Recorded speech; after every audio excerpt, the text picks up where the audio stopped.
भारत के इतिहास में 25 जून की रात एक ऐसी रात थी जिसने भारतीय लोकतंत्र की नींव को हिला कर रख दिया।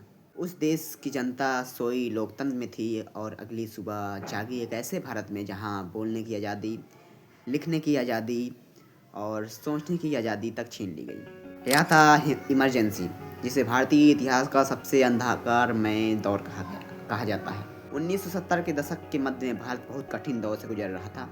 देश में आर्थिक संकट लगातार गहराता जा रहा था।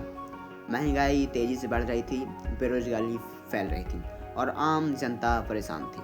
इसी समय छात्रों, मजदूरों और समाज के कई तबकों में सरकार के खिलाफ असंतोष बढ़ने लगा। इन्हीं परिस्थितियों में जयप्रकाश नारायण, जिसे देश लोकनायक के नाम से पहचानता है, उन्होंने भ्रष्टाचार और सरकारी दमन के खिलाफ टोटल रिवॉल्यूशन का आह्वान किया। उनका आंदोलन दिन ब दिन मजबूत होता जा रहा था। लाखों लोग सड़कों पर उतर रहे थे। इसी बीच जून 1975 को इलाहाबाद हाई कोर्ट ने तत्कालीन प्रधानमंत्री इंदिरा गांधी की 71 की लोकसभा जीत को अवैध घोषित कर दिया।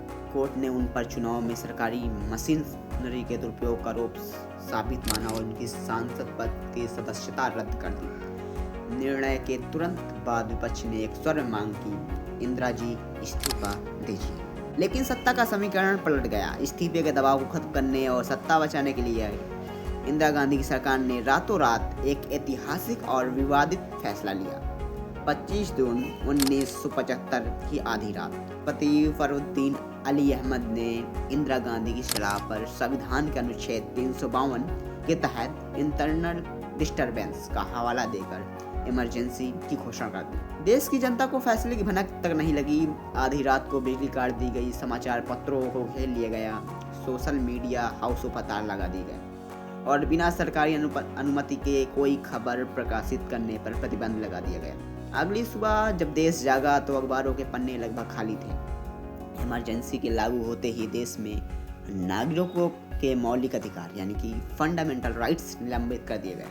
हजारों विपक्षी नेता, जिसमें जयप्रकाश नारायण, अटल बिहारी वाजपेयी, लाल आडवाणी जैसे बड़े नाम शामिल थे, उन्हें रातों रात गिरफ्तार कर जेलों में डाल दिया गया। जनता की आवाज़ को दबाने के लिए MI और DIR जैसे कठोर कानून लागू किए गए। प्रोटेस्ट रैलीज, स्ट्राइक्स सब पर रोक लगा दी गई। पूरे देश में एक तरह का पुलिस राज स्थापित हो चुका था। इसी दौरान इंदिरा गांधी के बेटे संजय गांधी ने एक तीव्र जनसंख्या नियंत्रण अभियान चलाया, जिसमें बलपूर्वक नशबंदी, फोर्स्ड स्टेरिलाइजेशन की दर्ज हुई। गरीब लोगों को डरा धमका कर ऑपरेशन करवाए गए और जो मना करता उनके घर तोड़ दिए जाते, राशन बंद कर दिया जाता या गिरफ्तारी की धमकी दी जाती। इन 2 वर्षों को देश के लोकतंत्र का ब्लैक आउट कहा जाता है, क्योंकि वह दौर केवल राजनीतिक नियंत्रण का नहीं बल्कि लोगों की आज़ादी का गला घोटने का दौर था। लेकिन इतिहास हमेशा शक्ति से नहीं चलता है, जनता की इच्छा से। 1977 में इंदिरा गांधी ने चुनाव करवाने का फैसला लिया। जनता ने वोट से जवाब दिया और इंदिरा गांधी की कांग्रेस पार्टी की भारी हार हुई। जनता पार्टी सत्ता में आई और इमरजेंसी समाप्त हो गई। तो आज 50 साल बाद आज का नजरिया क्या है, इस पे भी बात करते हैं। आज जब इमरजेंसी को 50 वर्ष पूरे हो चुके हैं, सिर्फ एक ऐतिहासिक घटना नहीं बल्कि लोकतंत्र की रक्षा का सबक है। कुछ लोग इमरजेंसी के समर्थन में कहते हैं कि देश में अनुशासन आया, प्रशासनिक निर्णयों में तेजी आई, विकास योजनाएं आगे बढ़ी।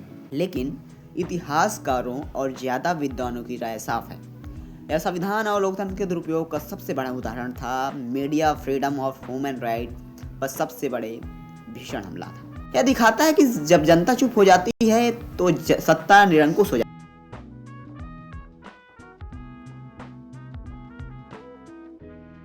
है। इतिहास इसी पे है। इसलिए आज भी एक सवाल सबके मन में उठता है, क्या ऐसी स्थिति दोबारा उत्पन्न हो सकती है या क्या आज मीडिया और विपक्ष पूरी तरह स्वतंत्र हैं? क्या हमारी लोकतांत्रिक संस्थाएं पर्याप्त रूप से सुरक्षित हैं? आप इस पर ज़रूर विचार करिएगा और अपने विचार ज़रूर हमें कमेंट में बताइएगा। हालांकि हम इस विषय पे आगे बढ़ते हैं। तो इमरजेंसी हमें यह याद दिलाती है कि लोकतंत्र किसी एक नेता, पार्टी, सरकार की संपत्ति नहीं होता है, वह जनता की इच्छा से चलता है। आज़ादी को बचाने के लिए केवल वोट देना काफ़ी नहीं, आवाज़ उठाना भी ज़रूरी है। इतिहास सबसे बड़ा शिक्षक है, अगर हम उससे सीखेंगे नहीं तो वह खुद को दोहराएगा। तो इमरजेंसी सिर्फ एक तारीख नहीं थी, वह एक चेतावनी थी। एक ऐसा आईना था जिसमें हम देखते हैं कि जब सत्ता डर से मजबूत होती है तो जनता की आवाज़ कमज़ोर हो जाती है। जब लोग सवाल पूछना छोड़ देते हैं तब तानाशाही जन्म लेती है, और जब संविधान सिर्फ किताबों में रह जाता है तब लोकतंत्र बनने लगता है। आज 50 साल बाद इमरजेंसी हमें याद दिलाती है कि आज़ादी हमें विरासत में नहीं मिली, हमने इसे संघर्ष, बलिदान और खून के बदले पाया है। इसे सुरक्षित रखना हमारी जिम्मेदारी है। अब लोकतंत्र सिर्फ इसीलिए इतिहास वही दोहराता है जिसे समाज भूल जाता है। इसलिए भूलना मत, सवाल पूछो, क्योंकि जब जनता सवाल पूछती है तो जवाब सामने आता है। इसी के साथ हम अपने विचार को यहीं पे समाप्त करना चाहेंगे। आपकी इस विषय पर क्या प्रतिक्रिया है? कमेंट बॉक्स आपके लिए हमेशा खाली है। आप अपनी प्रतिक्रिया, अपने विचार ज़रूर हम तक साझा करें। आपकी बहुत बहुत मेहरबानी होगी। आज के लिए इतना ही। धन्यवाद। बहुत बहुत